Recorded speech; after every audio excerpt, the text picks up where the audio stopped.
Good evening प्यारे प्यारे बच्चों।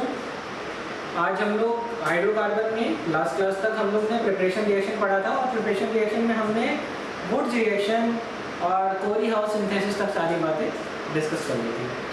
आज का जो हमारा टॉपिक है वो उसके आगे का है। मतलब प्रिपरेशन रिएक्शन में मैंने अनसैचुरेटेड हाइड्रोकार्बन से आपको सिखा दिया, मैंने आपको सिखा दिया जो है इसके अलावा वुड्स रिएक्शन और ये सारी चीज़ें। आज मैं आपको जो सिखा रहा हूँ वो है कार्बोनिल कंपाउंड से कैसे एल्केन बनाएं। हालांकि तीन तरीके हैं। एक है क्लेमेंशन रिडक्शन, एक है आपका वुल्फ किस्नर रिएक्शन और एक है आपका HI रेड फास्फोरस। जब मैं बात करता हूँ HI रेड फास्फोरस की तो आपको ये जान के हैरानी होनी चाहिए, ये किसी भी फंक्शनल ग्रुप को या कोई भी ऐसा कंपाउंड कोई भी ऐसा ऑर्गेनिक कंपाउंड जिसमें चाहे एसिड लगा हो, चाहे एल्डिहाइड लगा हो, चाहे हेलोजन लगा हो, ये हर किसी को किसमें कन्वर्ट कर देता है, रिस्पेक्टिव एल्केन को, राइट। तो सबसे पहले देखिए यहाँ पर क्लेमेंशन रिडक्शन है, तो यहाँ से देखिए तो इसमें क्या हुआ है। तो ये देखो ये कार्बोनिल कंपाउंड है और कार्बोनिल कंपाउंड में यहाँ पर ऐसे बॉन्ड टूटा है। एक तरह से देखो अगर तुमको ऐसे ही दिख जाएगा, ये बॉन्ड यहाँ पर ब्रेक हुआ है और दो हाइड्रोजन यहाँ पर और दो हाइड्रोजन यहाँ पर, कुछ इस तरीके का प्रोडक्ट आपको देखने को मिलेगा। चलो यहाँ से पढ़ो, हेडिंग डालिए क्लेमेंशन रिडक्शन। क्या हेडिंग डाला आपने? क्लेमेंशन, पीछे वाला यहाँ से नोट करिए, क्लेमेंशन है ना, मैंने यहाँ लिखा है, ठीक है। हेडिंग डालिए क्लेमेंशन रिडक्शन। तो यहाँ पर देखिए क्या लिखा हुआ है, this reaction is particularly effective in aryl, alkyl, aldehyde या कीटोन। मतलब एरोमेटिक जो है एल्डिहाइड या एरोमेटिक कीटोन भी रिएक्शन में पार्टिसिपेट करेगा और एलिफेटिक एल्डिहाइड या एलिफेटिक कीटोन भी इस रिएक्शन में पार्टिसिपेट करेगा। लिखने वाली बात है, बहुत अच्छी चीज़ है। देखिए हुआ क्या है, मैंने आपको पीछे सिखाया, मैंने बॉन्ड ब्रेक किया, दो हाइड्रोजन यहाँ लगाया, दो हाइड्रोजन यहाँ लगाया, तो हमारा जो रिस्पेक्टिव एल्केन बन गया और पानी एज अ बाय प्रोडक्ट। पानी से ज़्यादा है, बारिश बहुत हो गई, राइट। चलिए अगर आपको यहाँ पे देखते हैं, ये वाला क्वेश्चन में देखिए क्या हुआ, यहाँ पर दो हाइड्रोजन लगा दिया और यहाँ पर दो हाइड्रोजन, तो ये हो गया H2O। और यहाँ पर देखिए क्या हो गया, ये कार्बन में एक हाइड्रोजन है और दो हाइड्रोजन और लग गए तो CH3। अगर मैं इसकी बात करता हूँ, यहाँ पर प्रोडक्ट बनाते हैं, तो यहाँ पर लगा दिया मैंने दो हाइड्रोजन और यहाँ भी लगा दिया दो हाइड्रोजन, तो प्रोडक्ट बनेगा CH3 CH2 CH3। और इसके साथ साथ क्या बनेगा, दो मोल H2O, दो मोल कहाँ से आ गया। अगर मैं इसमें ये काम करता हूँ तो क्या होगा, यहाँ से बॉन्ड ब्रेक होगा, यहाँ से बॉन्ड ब्रेक होगा और दो हाइड्रोजन आप यहाँ लगाएंगे और दो हाइड्रोजन यहाँ, तो प्रोडक्ट बनेगा CH3 CH3 एंड CH3 और साथ साथ में water in the form of by product. बात समझ में आ गई? चलिए नोट करना है आप लोगों को, नोट कर लीजिए फिर आगे बढ़िए, ठीक है। अब हम लोग इसके आगे का टॉपिक डिस्कस करते हैं। देखिए क्या हुआ, एक क्वेश्चन है और ये क्वेश्चन क्या है, यहाँ पर बना है एसिटोफिनोल और ये देखिए एरोमेटिक ग्रुप लगा है, एराइल ग्रुप लगा हुआ है। प्रोडक्ट बताइए, एसिटोफिनोल लगा हुआ है, दैट इज फेनाइल इथेनॉल कहते हैं, या बेंजल डिहाइड ले रखा है या फेनाइल मिथेनॉल कहते हैं। तो जरा मुझे बताएं, हम इसका प्रोडक्ट बना के दिखाएं क्या हुआ। तो कहेंगे सर यहाँ पर बॉन्ड को ब्रेक करेंगे और यहाँ पर लगाएंगे दो हाइड्रोजन और यहाँ लगाएंगे दो हाइड्रोजन, तो हमारा जो प्रोडक्ट बनेगा वो कुछ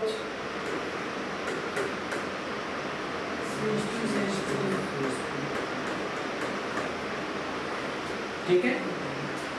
तो इसको क्या कहेंगे, बेंजाइल इथेन, क्या कहेंगे, या फेनाइल इथेन, बेंजाइल इथेन, या आप क्या कह सकते हैं, फेनाइल इथेन। यहाँ पर आपने लगाया दो हाइड्रोजन और यहाँ भी लगाया दो हाइड्रोजन, तो प्रोडक्ट क्या बना, तो क्या है, फेनाइल मीथेन। क्या हो गया, फेनाइल मीथेन। बात समझ में आ गई? आगे बढ़े। अच्छा क्वेश्चन था। चलिए अब हम इसके आगे का टॉपिक डिस्कस करने जा रहे हैं। या इसका प्रोडक्ट बताइए। ये बहुत अच्छा है, ये बहुत अच्छा है। This is 4 hydroxy 3 ethoxy benzaldehyde. मतलब क्योंकि ये एल्डिहाइड फंक्शन ग्रुप है, अल्कोहल है, तो नंबरिंग कहाँ शुरू होगी? 1 2 3 4। तो 4 एथॉक्सी 4 हाइड्रोक्सी। हाँ बेटा, इथेन हट जाएगा। नहीं बेटा, ये एल्डिहाइड है, कार्बोनिल ग्रुप है, इसका किसी और ग्रुप पर कोई असर नहीं होगा। इसीलिए तो ये बहुत अच्छा जो है रिएजेंट है। ये मल्टीपल बॉन्ड और दूसरे फंक्शनल ग्रुप पर इसका कोई असर नहीं होता। और यहाँ पर हो जाएगा CH3। तो अब सीनियर मोस्ट फंक्शनल कौन हो गया? ये। तो नंबरिंग अब यहाँ से शुरू होगी। तो ये मेथाइल है और ये एथॉक्सी है, तो आंसर हो जाएगा 2 एथॉक्सी और 4 मेथाइल फिनॉल, है ना? ठीक है, चलिए कर लेंगे। आप लोग नोट करना है क्या? नोट कर लीजिए।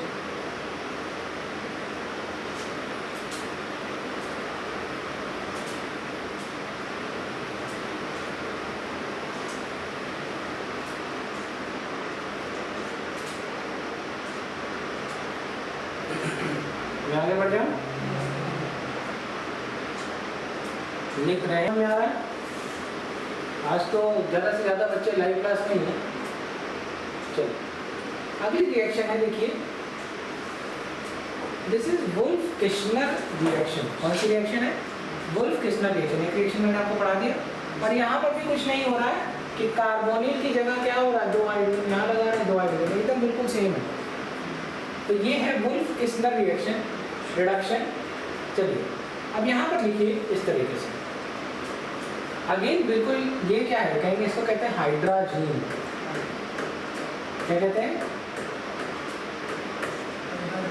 चाहे मैं क्लीमेंशन रिडक्शन की बात करूं, चाहे वुल्फ किश्नर की बात करूं, मल्टीपल बॉन्ड और दूसरे फंक्शन ग्रुप पर बनकर कोई असर नहीं पड़ता। लिख लेना कहीं साइड में। चलिए अगर मैं इसकी बात कर रहा हूं तो यहाँ पर देखिए ये एक एल्डिहाइड है। यहाँ पर देखिए 2 हाइड्रोजन मैंने ऐसे लगा दिया, बिल्कुल सिंपल है, वैसे ही किया है। और अब मेरा प्रोडक्ट बनेगा CH3CH3। दिस इज ईथेन और H2। अगर मैं यहाँ पर बात करूँ तो क्या बनेगा? प्रोपेन। क्या बनेगा? प्रोपेन। CH3CH2CH3 और साथ में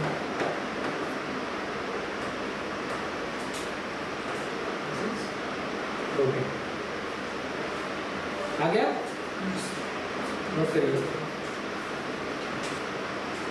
ठीक है? यहाँ तक समझ में आ गया? आगे बढ़ते हैं। हेडिंग डालिए, ये बहुत इंपॉर्टेंट है। HI और रेड फॉस्फोरस। एक और रिड्यूसिंग एजेंट आपने बहुत सुना होगा, लिथियम एल्यूमिनियम हाइड्राइड, NaBH4, वो भी है।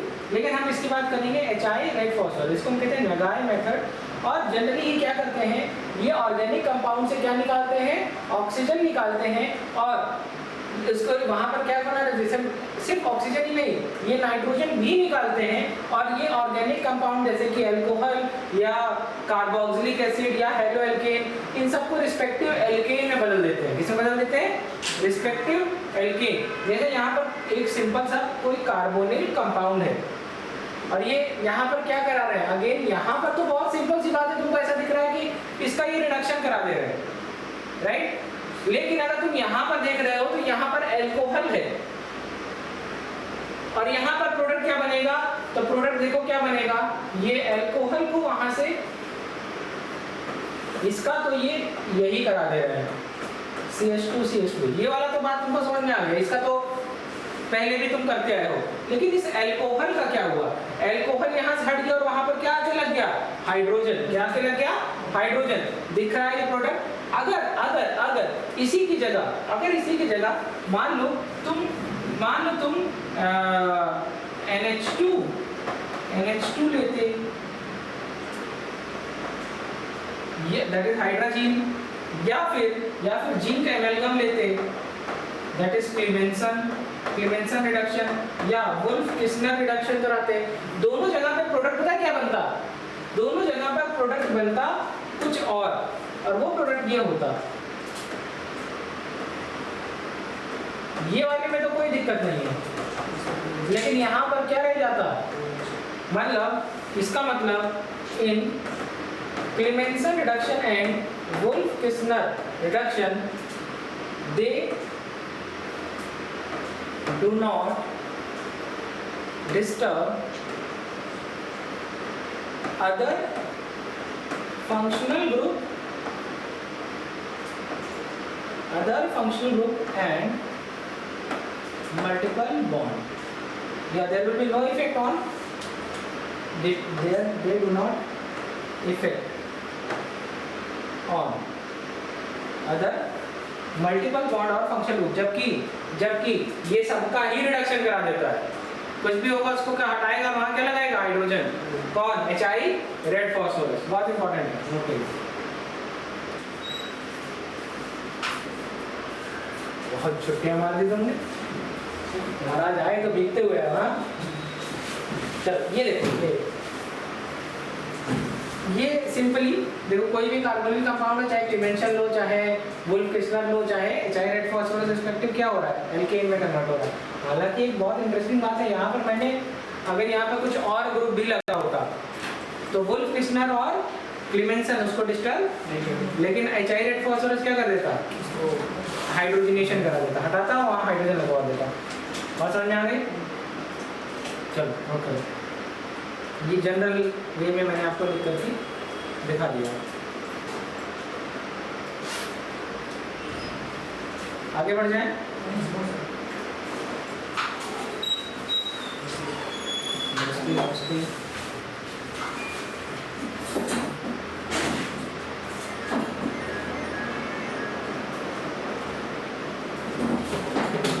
चलिए आगे बढ़े।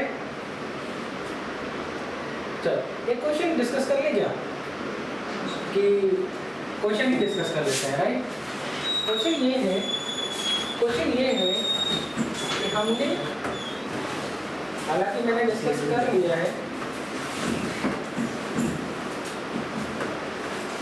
ये लगा रखा है, और हमने यहाँ पर प्रोडक्ट जो बनाया वो प्रोडक्ट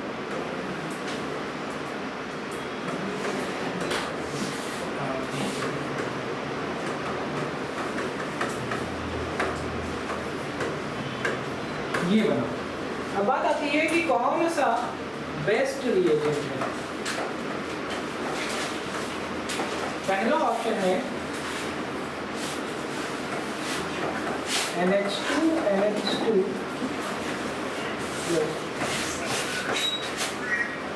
दूसरा ऑप्शन है जिंक एमालगम, और तीसरा है आपका HI रेड फास्फोरस, और चौथा है ऑल।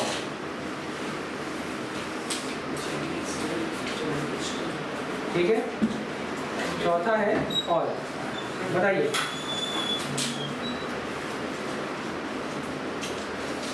चौथा है ऑल, कौन सा प्रोडक्ट, कौन सा रिएजेंट आप लेंगे? सारे रिएजेंट ले सकते हैं, हाँ ले तो सारे नहीं सही है। HI रेड फास्फोरस लेंगे तो इसको क्या कर देगा, यहाँ पे भैया अल्केन बन जाएगी, तो सबका ही रिडक्शन कराता है, ये अल्कोहल का भी रिडक्शन करा देता है, लेकिन यहाँ पर अल्कोहल का रिडक्शन नहीं हो रहा है। इसका मतलब बेस्ट रिएजेंट अगर कभी भी आपको लेना हो तो हाइड्रोजन नोट करिए, क्लीमेंशन रिडक्शन नोट करिए।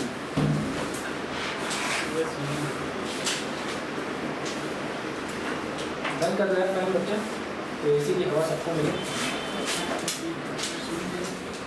आगे बढ़ जाए।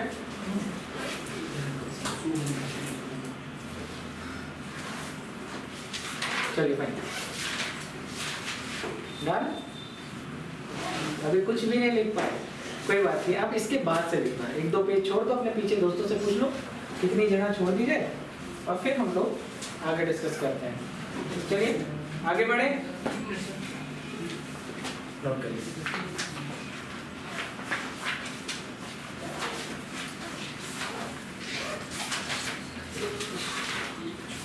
बढ़ जाए आगे, चलिए हेडिंग डालिए, बहुत इंटरेस्टिंग है। From metal carbide, from metal carbide. Generally देखो यही एक ऐसा मेथड है जिसमें हम कार्बोनिल कंपाउंड का रिडक्शन करा के मीथेन बना सकते हैं। क्या करा सकते हैं? कार्बोनिल कंपाउंड कह रहा हूँ, कार्बाइड का यूज करके, मतलब मीथेन की प्रिपरेशन में आपने इसको पढ़ा भी होगा, इन प्रिपरेशन ऑफ मीथेन। या हो सकता है मैं ऐसे ही बता दे रहा हूँ, अगर आपको नहीं भी पता तो यहाँ पर देखिए हमने मीथेन बना भी लिया है। ठीक है, तो ये बहुत सिंपल मेथड है जिससे हम मीथेन बनाते हैं। अच्छा, तुम लोगों ने कभी गैस वेल्डिंग देखी है? गैस वेल्डिंग देखी है? Yes, और गैस वेल्डिंग देखी होगी तो बहुत मजा आएगी। अगर गैस वेल्डिंग देखी होगी तो यहाँ पर दिखाता हूँ तुमको कैसी होती है। अगर आपने गैस वेल्डिंग देखी होगी वाकई में, तो होता क्या है, एक ऐसे से ऐसा सा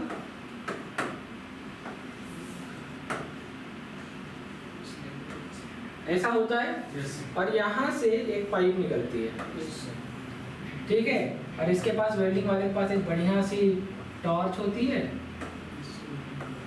ठीक है, और एक यहाँ पर रखा होता है ऑक्सीजन सिलेंडर, है ना, और यहाँ से इस तरीके से, और ये बढ़िया एकदम फ्लेम, हाँ, ऐसी टॉर्च होती है, उसका इस्तेमाल करते हैं। यहाँ पर क्या होता है, जब भी क्या होता है, अगर तुम देखोगे इनकी दुकान को देखोगे तो तुमको ये बहुत गंदा गंदा चूना बिखरा हुआ दिखेगा। देखा है कभी? गंदा गंदा सा ऐसे पड़ा होगा हर जगह। और यहाँ पर जो क्या है ना, एक भट्टी की तरह ऐसे, मतलब होता है, हालांकि भट्टी नहीं कहते उसको, जगह होती है, और ये क्या करते हैं कि कैल्शियम कार्बाइड लेते हैं। कार्बाइड कभी भी ये लोग दुकान पे जाते हैं, कार्बाइड खरीदते हैं, और कार्बाइड करेंगे, उसको तोड़ेंगे 2-3 टुकड़े में, और उसमें टुकड़ा यहाँ पर डाल देंगे, और इसमें पानी डाल देंगे। क्या डाल देंगे? पानी। और उसके बाद देखो खेल क्या होता है, ये देखो, तो कार्बाइड में पानी डाल दिया। क्या डाल दिया? कार्बाइड में पानी डाल दिया। अब बात आती है कि कौन से मेटल का कार्बाइड है। एल्यूमिनियम का कार्बाइड है, बेरिलियम का कार्बाइड है, या मैग्नीज का कार्बाइड है, या फिर जो है Mg2C3 मैग्नीशियम कार्बाइड है, या मान लो दूसरा कोई calcium carbide, right, calcium carbide या कोई और कार्बाइड है। ऐसी सिचुएशन में ये देखो CaC2, जैसे मान लो यहाँ पर लिखा है CaC2, ऐसी सिचुएशन में क्या होगा, एक बहुत स्पेशल गैस बन रही है जिसका नाम है CH ट्रिपल बॉन्ड CH। इसको क्या कहते हैं? एसीटाइलिन। क्या कहते हैं? एसीटाइलिन। और वेल्डिंग पर्पस में यही गैस इस्तेमाल की जाती है। हालांकि ये भी मीथेन बन रही है, मीथेन भी, लेकिन इसका जो आप कह सकते हैं कि जो एनर्जी है सबसे ज़्यादा इसकी है, ठीक है। यहाँ पे देखो एसीटाइलिन बन रही है, यहाँ प्रोपाइन बन रही है, और यहाँ पर क्या बन रहा है? मीथेन। अगर तुम मैग्नीशियम कार्बाइड लोगे तो क्या बनेगा? प्रोपाइन, ठीक है। और इन सब के बनने के बाद रिस्पेक्टिव मेटल का क्या बनेगा? Metal hydroxide. क्या बनेगा? Respective metal. जैसे यहाँ पर देखो क्या लिया है, Al4C3। तो जब पानी के साथ इसको रिएक्ट कराया तो हमको मीथेन गैस बनी और एल्यूमिनियम का हाइड्रोक्साइड देखने को मिला, राइट। मैग्नीशियम कार्बाइड लिया तो हमको क्या मिला? तो कहेंगे प्रोपाइन और रिस्पेक्टिव मैग्नीशियम हाइड्रोक्साइड। और कैल्शियम कार्बाइड लिया तो देखो क्या हमारे काम की गैस बन गई, एसिटाइलिन, और साथ में कैल्शियम हाइड्रोक्साइड। यही कैल्शियम हाइड्रोक्साइड चूने की तरह आपको दिखा हुआ दिखता है, राइट, नोट कर लीजिए।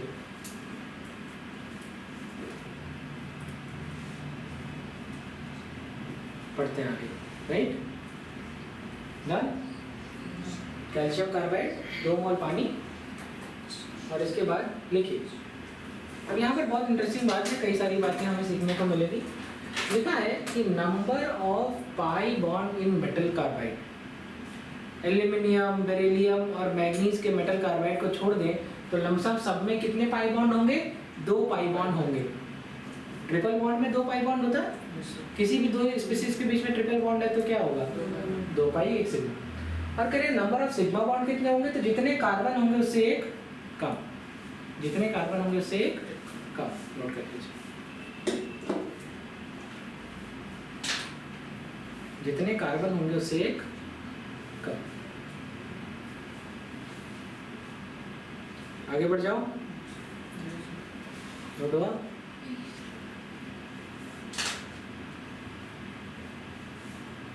डन।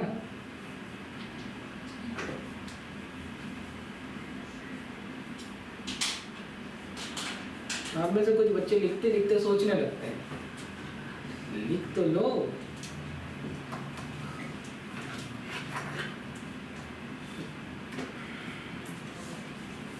बाद में नोट्स बनाना थोड़ा टफ हो जाता होगा, बहुत टफ हो जाता है, बार बार पॉज कर करके लिखो। हाँ, इसीलिए मैं कहता हूँ सेम क्लास में लिखो, राइट ना? चलिए हेडिंग डालिए। अब देखो ग्रिग्नार्ड रीजन है ना, इंटरेस्टिंग। इधर देखो, करने दो इसको जो करना है। अब यार देखो ये ग्रिग्नार्ड रिएजेंट है, ठीक है। और यहाँ पर देखते हैं, मैंने एक बहुत अच्छी बात लिखी है, ट्रिपल बॉन्डेड कार्बन या ऑक्सीजन या नाइट्रोजन या सल्फर से लगी हुई हाइड्रोजन को क्या कहते थे? Acidic hydrogen. क्या कहते थे? Acidic hydrogen. मतलब इसका मतलब ये है कि जो भी सबस्ट्रेट या रिएक्टेंट है, नोट करते रहिए साथ साथ में, जो भी सबस्ट्रेट या रिएक्टेंट है उसके पास एसिडिक हाइड्रोजन होनी चाहिए। क्या होनी चाहिए?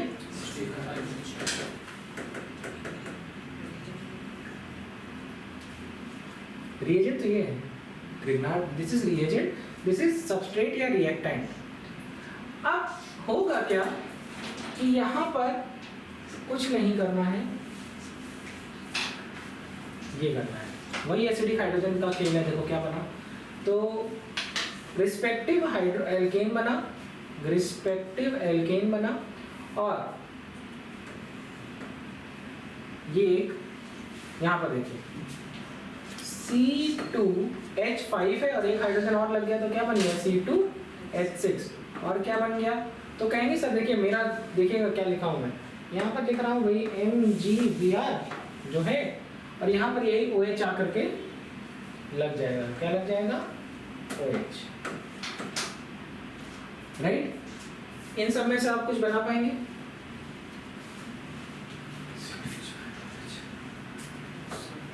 बन जाएगा, बहुत आसान है। जैसे आपको यहाँ पर इसको ऐसे करिए, ये बन गया मीथेन और साथ में बन गया C2H5O MgI। और अगर मैं यहाँ की बात करता हूँ तो ये हो गया, दिस इज मीथेन और ROMgCl, है ना? सही। चलिए अब देख लीजिए, जैसे मैंने यहाँ को सिंपली सिखा दिया है, तो यहाँ पर देखिए, ठीक है, आप खुद बता लेंगे, आपको डरने की जरूरत नहीं है। अगर आप समझ पा रहे होंगे तो देखो भैया, ये है C ट्रिपल बॉन्डेड कार्बन से लगा हुआ हाइड्रोजन इज एसिडिक हाइड्रोजन, यही बना है ना। तो ये देखो, ये RH बना कि नहीं बना, दिख रहा है? अमोनिया, तो नाइट्रोजन के साथ लगी हुई हाइड्रोजन इज एसिडिक हाइड्रोजन। तो और बाई प्रोडक्ट क्या बनेगा बताओ? NH2MgX। यहाँ पे बाई प्रोडक्ट बनेगा, दिस इज MgX, और यहाँ पर बनेगा, ये तो बता रही है, OH और MgX। यहाँ पर बनेगा RCOO MgX, और यहाँ बनेगा ROMgX। समझ में आ गया, है ना? ठीक है, तो बढ़िया बढ़ा रहे नहीं? नोट करिए, सब आ जाएगा आपसे। तो पहले ये वाला नोट कर लीजिएगा, फिर ये नोट कर लीजिएगा। एक बार मतलब मैं फर्स्ट ईयर में था, तो फर्स्ट ईयर की बहुत इंटरेस्टिंग वो है मेमोरी। तो फर्स्ट ईयर में क्या है, दाढ़ी वाड़ी चेक होती है, दाढ़ी बाल, हाँ ये सब चेक होता है। हम जस्ट कॉलेज गए ही थे, तो हमारे सर थे, बड़े खतरनाक थे, मोटे से थे, नाम उनका थोड़ा बोल रहा हूँ, पता नहीं क्या नाम था, बट नाम था उनका। तो उन्होंने क्या कहा कि सबकी रैंडम दाढ़ी चेक हो गई कि इन लोगों की दाढ़ी वाड़ी चेक की जाए, और हम लोग अपने ओरल पैथोलॉजी के डिपार्टमेंट में थे। तो अच्छा, मेरी तो थोड़ी मोड़ी इतनी बनी थी। हमारे बैच में एक लड़का था पिंटू, वो जो है शेविंग करके आया था, और शेविंग करने के बाद जो थोड़ी सी निकल आती है इतनी सी, तो ऐसे ही वो खाली दबाव बनाने के लिए, बच्चों को डरा के रखने के लिए कि नहीं अभी फ्रेशर आपका होने वाला, उसके पहले तो आपको एकदम हिसाब किताब से रखेंगे, डरा रहा के। इतनी सी दाढ़ी उसकी आई थी और सबको लेकर के गए, 10-15 लड़कों को लेके गए। तो पीछे से कह रहे हैं, वहाँ कह रहे हैं कि कितना फाइन लगाया जाए। तो एक सर थे, वो पीछे से कह रहे हैं सर 500 से 50,000 के बीच में कुछ लगा दीजिए। अब 500 से 50,000 बहुत बड़ी बात होती है। अब मैं एकदम पीछे बैठा था, मैंने कहा 50,000 एक साथ देखे हैं इतने में पीछे से सब हंसने लगे। तो फिर जो है जैसे तैसे करके रोग आके हम लोग छूट गए। उसमें एक दो शरीफ बच्चे थे, वो तुरंत 500 निकाल दिए, सर ले लीजिए। हम लोग कहे हम लोग पर कुछ है ही नहीं था भी नहीं, 500 रुपये दे दो यार, इतनी 20 रुपये गाड़ी बनती है, कुछ भी मांग लेते हैं।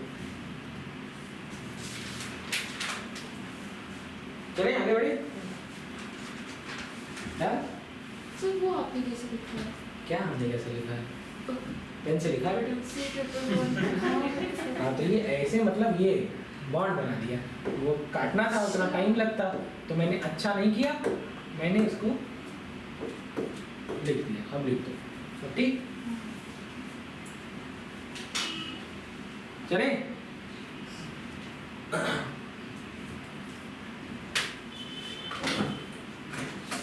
चलिए अब बात आती है from salt of carboxylic acid. तो लगभग सारा हो गया है, बस यही एक आखिरी है प्रिपरेशन में। इसके बाद हम लोग सीधे फिजिकल प्रॉपर्टी पे आएंगे।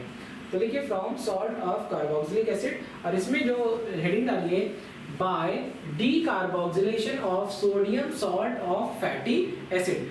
सेंटेंशनल है, लिखने का मन करे तो लिखिएगा, अदरवाइज मत लिखिएगा। बट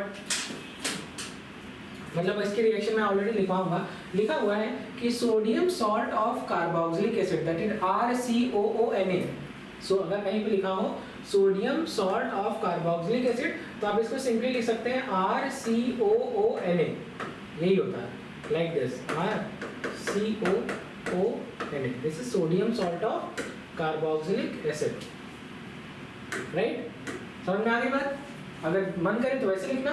लिखा है sodium salt of carboxylic acid are heating with soda lime. What is soda lime? That is NaOH plus CaO give alkane containing 1 carbon less than carboxylic acid. यही बहुत इंटरेस्टिंग है कि यहाँ पर जो भी एल्केन बनेगी, अभी तक आपने जितनी भी एल्केन बनाई थी कहीं कार्बन की संख्या कम नहीं हुई थी। यहाँ पर कार्बन जो बने, जो भी एल्केन बनेगा वो क्या बनेगा? C-1। क्या बनेगा? C-1। मतलब जो भी एल्केन बनेगा उसमें एक कार्बन कम कर दीजिएगा, राइट? चलिए नोट करना हो गया, लिखना है, लिख लो। अच्छा चलिए फाइन, ठीक है, डन।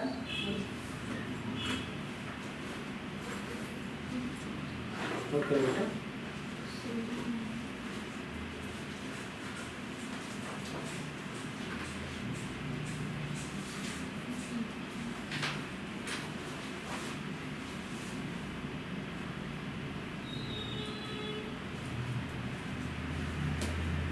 चलिए आगे बढ़ते हैं। लिख लिया था? देखो एक जनरल सी रिएक्शन देख लेते हैं क्या हो क्या रहा है यहाँ पर। तो जब भी हमने क्या किया, sodium salt of carboxylic acid को क्या किया? हीट किया। जब भी हमने sodium salt of carboxylic acid को हीट किया। अच्छा सविता, हैप्पी बर्थडे बेटा, आज तुम्हारा बर्थडे है।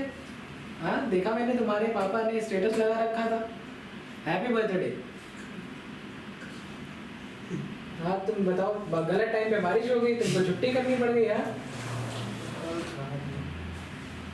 चलिए this is RCOONA plus NaOH heat किया कैल्शियम ऑक्साइड के प्रेजेंस में।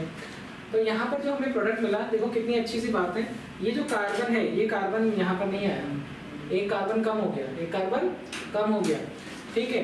और क्या बना, Na2CO3 in the form of by product. Note करिए sodium hydroxide that is soda lime, sodium hydroxide और कैल्शियम ऑक्साइड में रेशियो क्या होगा 3:1 का। नोट कर लीजिए। हाँ बेटा खूब बढ़िया से आज का दिन एंजॉय करो, पार्टी शार्टी करो और शाम में पढ़ाई करना शुरू कर देना। सर कैमरे पे चीटा चलिए। कैमरे पे चीटा चल रहा है, कोई बात नहीं, ये तो देखो क्या कर लेगा। अच्छा इग्नोर करो ठीक।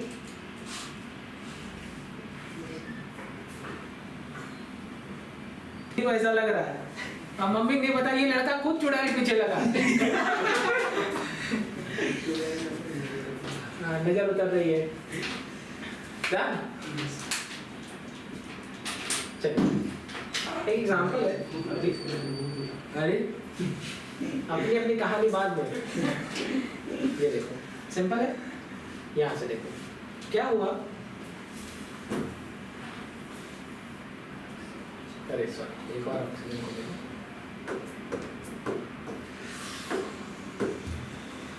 इट इज ठीक है। तो यहाँ पर क्या हुआ, Na2CO3 और जो है CH4, कोई दिक्कत? हाँ ये आसान है ना। चलो दो एग्जांपल लिख लो। कुछ बच्चों ने तो आज हॉलीडे एकदम बढ़िया एंजॉय कर रहे होंगे।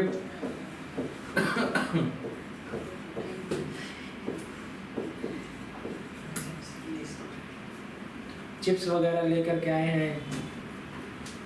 ऐसा होता है जैसे लड़कियां अगर कहीं कहीं पार्टी करने तो वो बहुत सारी चीजें खा लेंगे, बहुत सारी चीजें खानी, मतलब कोई जो है प्राइस ले रहा है, कोई कुछ मतलब बल्क में ऑर्डर होता है, तुमको क्या खाना है, तुमको क्या खाना है, तुमको क्या खाना है।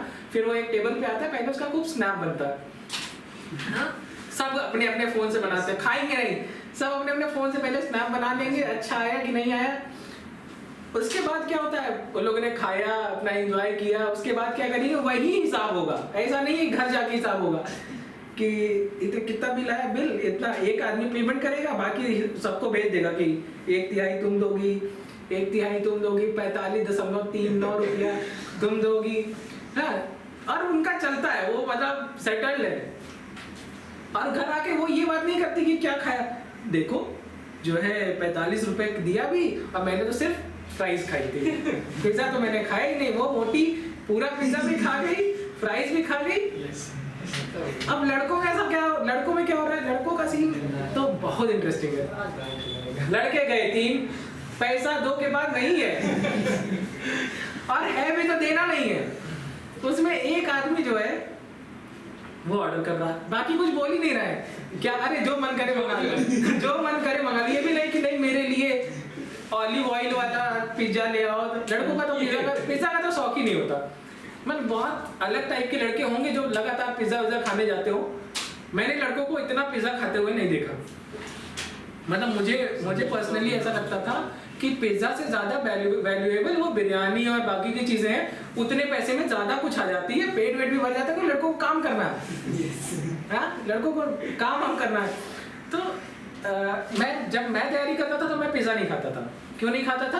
क्योंकि मुझे लगता था यार इतना सारा महंगा, 200-300 रुपए की छोटी सी चीज, अब मन पेट भी नहीं भरेगा, और मतलब पढ़ाई के टाइम पे तो ज्यादा भूख लगती है, तो पिज्जा नहीं खाते। तो उसके बदले में उतने ही पैसे में मैं बिरयानी खा लेता था, तो मैं खुश रहता था कि अरे यार चलो अपना पैसा वसूल लिया। तो लड़के जो है पैसा वसूलने वाली बात सोचते हैं। अब होता क्या था कि गए, चीज समझ आई, ऑर्डर किया, आए, खा लिया।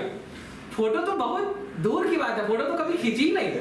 और जो सबसे शानदार दोस्त है उसके साथ तो कभी फोटो ही नहीं होती। उसके बर्थडे पे उसके स्क्रीनशॉट लेके लगाना पड़ता है, हाँ खींचते ही नहीं। तो और क्या है, अब खा लिया, पैसे कोई दे नहीं रहा, हम नहीं दे, मेरे पास नहीं है। वो कह रहे हम लाई नहीं है, हमको अरे किराया देना है, अभी घर जाना है।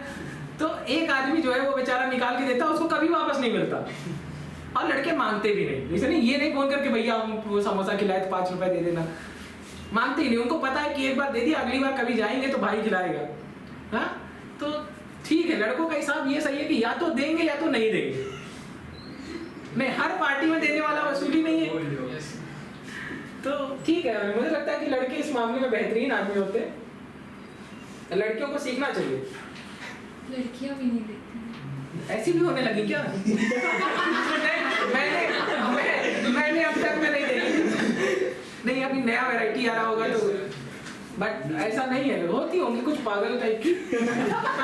यार पैसे ना निकलवा पा रही होगी तुम, नहीं कुछ होती है जो देना तो है ही है, लेकिन निकलवाने वाले के ऊपर आता है, निकलवा लोगे कि नहीं निकलवा लोगे।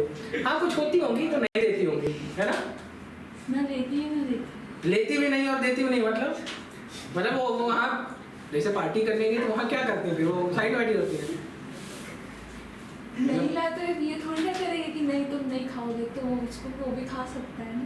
हाँ, मेरा वही कहने का मतलब है कि वो तो उनको इनविटेशन वाली है ना। हाँ।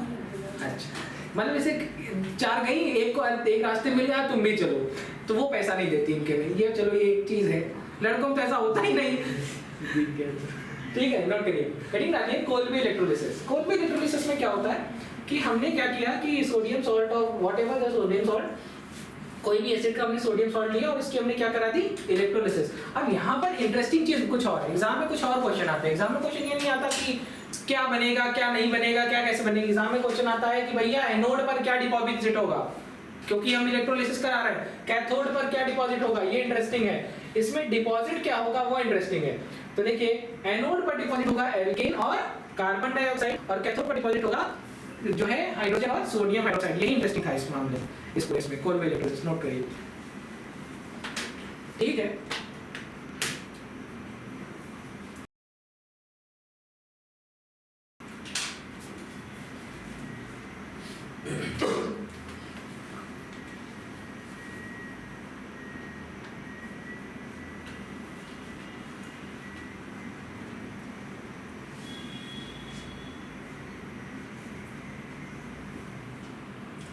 अच्छा, लड़का लड़के के साथ जाए तो उसको पैसा खर्च करना हो तो इंसल्ट फील नहीं होता, नहीं देना नहीं देगा, वहाँ इंसल्ट होता ही नहीं। अगर लड़का जो है दूसरी कैटेगरी के साथ चला जाए तो वहाँ पता नहीं क्या आ जाता है मेलनेस में कि अरे यार चलो हम ही को देना, ये मेरी जिम्मेदारी है। और वो दे किससे रहे, पापा के पैसे से। हाँ, पापा भेज रहे हैं कि बेटा वो हॉस्टल का बिजली बिल भर देना, तो किसी और बिल भरा है।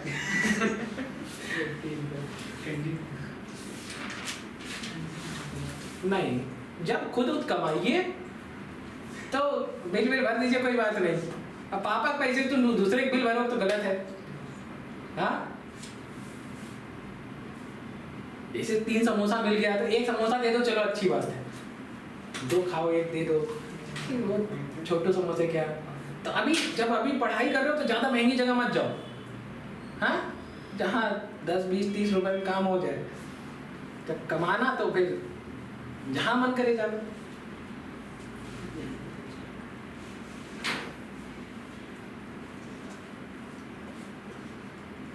दो साल से मेरे पास इतना पैसा नहीं बच रहा है कि मैं मॉलिक्यूल जाऊं, तो कमाने के बाद तो बिल्कुल पैसा नहीं बचता। कोचिंग का बिल भर रहे हैं। चलो, हो गया नोट?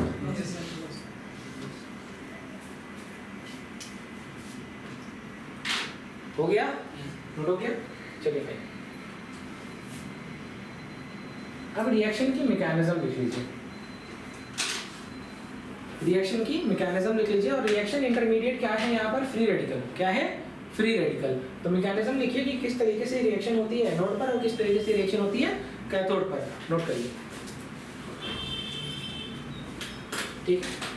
अच्छा, कभी भी आयन के फॉर्म में कोई चीज डिपॉजिट हो सकती है क्या इलेक्ट्रोड पर? हाँ, आयन हमेशा एक्वस फॉर्म में होता है। इलेक्ट्रोड क्या है, सॉलिड है। या तो वहां पर गैस डिपॉजिट होगी या तो सॉलिड। क्या, या तो गैस या तो सॉलिड। बात समझ में आ गई? तो यहाँ पर देखो क्या लिखा है, मिथाइल फ्री रेडिकल है, दोनों मिथाइल फ्री रेडिकल आपस में बॉन्ड बना लेंगे तो क्या बनाएंगे, इथेन। क्या बनाएंगे, इथेन। और क्या हो गया, और कार्बन डाइऑक्साइड गैस है, गैस डिपॉजिट हो जाएगी, कोई दिक्कत नहीं है। नोट करिए।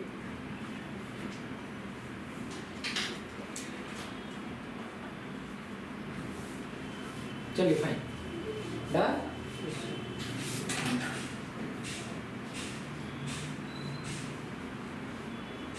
ये समझ आया ना, मैंने बताया था ना इथेन, दो मिथाइल फ्री रेडिकल है, देखिए इथेन बन गया। और कैथोड पर क्या रिएक्शन हो गई, नोट करिए, फिर आगे बढ़ाते हैं।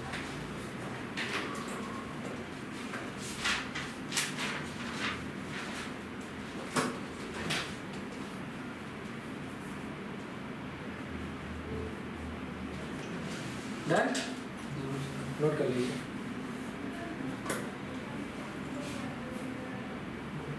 हो गया,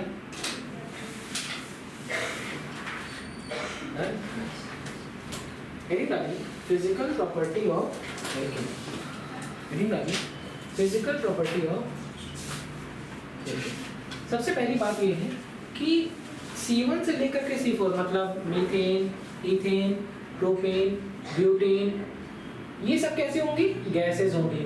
अगर मैं बात करता हूँ पेंटेन, हेक्सेन, हेप्टेन, ठीक है, डेकेन, इसी तरीके से जाए, तो मैं क्या कह रहा हूँ, ये सारे इन सब कैसे होंगे, लिक्विड होंगे। कैसे होंगे, और इसके बाद लाइक C17 से लेकर के इसके आगे जितने भी होंगे सब सॉफ्ट वैक्सी सॉलिड होंगे। कैसे होंगे, सॉफ्ट वैक्सी सॉलिड। बात समझ में आ गई यहाँ तक। अब एक बात बहुत अच्छी लिखी है कि जो हाइड्रोकार्बन है, ये सब के सब नॉन पोलर है, और अगर नॉन पोलर है तो वाटर इनसॉल्युबल होंगे। क्या होंगे, वाटर इनसॉल्युबल होंगे।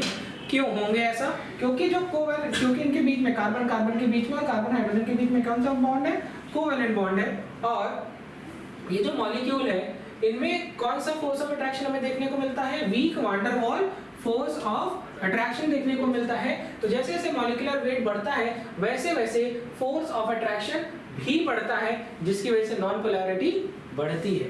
राइट, नोट हो गया, नोट करिए। अच्छा, आगे बढ़े।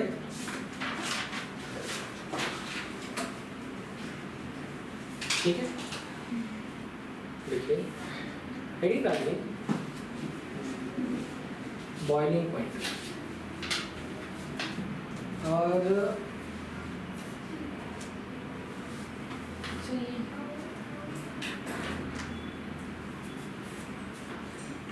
यहाँ लिखा है नॉर्मल पेंटेन, उसके बाद आइसोपेंटेन, और फिर लिखा है नियोपेंटेन। मेरी बात को समझिए, कह रहे हैं boiling point is directly proportional to molecular weight. अगर मान लो कोई आइसोमेरिक एल्केन है तो the boiling point is inversely proportional to number of side chain. जब मैं नॉर्मल एल्केन की बात करता हूँ, नॉर्मल पेंटेन की, तो 1 2 3 4 5। जब मैं आइसोपेंटेन की बात करता हूँ तो इट इज लाइक दिस, और जब मैं नियो की बात करता हूँ तो नियो इज लाइक दिस। यहाँ पर देखो कितनी ब्रांच है, तो यहाँ पर 2 ब्रांच है, एक ये और एक ये। यहाँ पर एक ब्रांच और यहाँ कोई ब्रांच नहीं है, तो ब्रांचिंग के इनवर्सली प्रोपोर्शनल है। जनरल समझ लो कि in case of chain isomer, सारे में चेन बदल रही है। देखो पेंट है, ब्यूट है, प्रॉप है। The isomer with more branches has less boiling point. This is due to less surface area, result in smaller surface area of contact and weaker intermolecular force. बात समझ में आ गई? यहाँ तक सब समझ में आ गया? ठीक है? नहीं समझ में आ रहा, साफ सुथरा नहीं लग रहा है, कोई बात नहीं, मैं लिख दे रहा हूँ अच्छे से। तो क्या है, नॉर्मल पेंटेन, आइसोपेंटेन और नियोपेंटेन। ठीक है, तो normal pentane is like this, iso is like this and neo is like. समझ में आ गई? हो गया? नोट कर लीजिए। चलिए नेक्स्ट क्लास में पढ़ेंगे फिर इसके आगे। Thank you.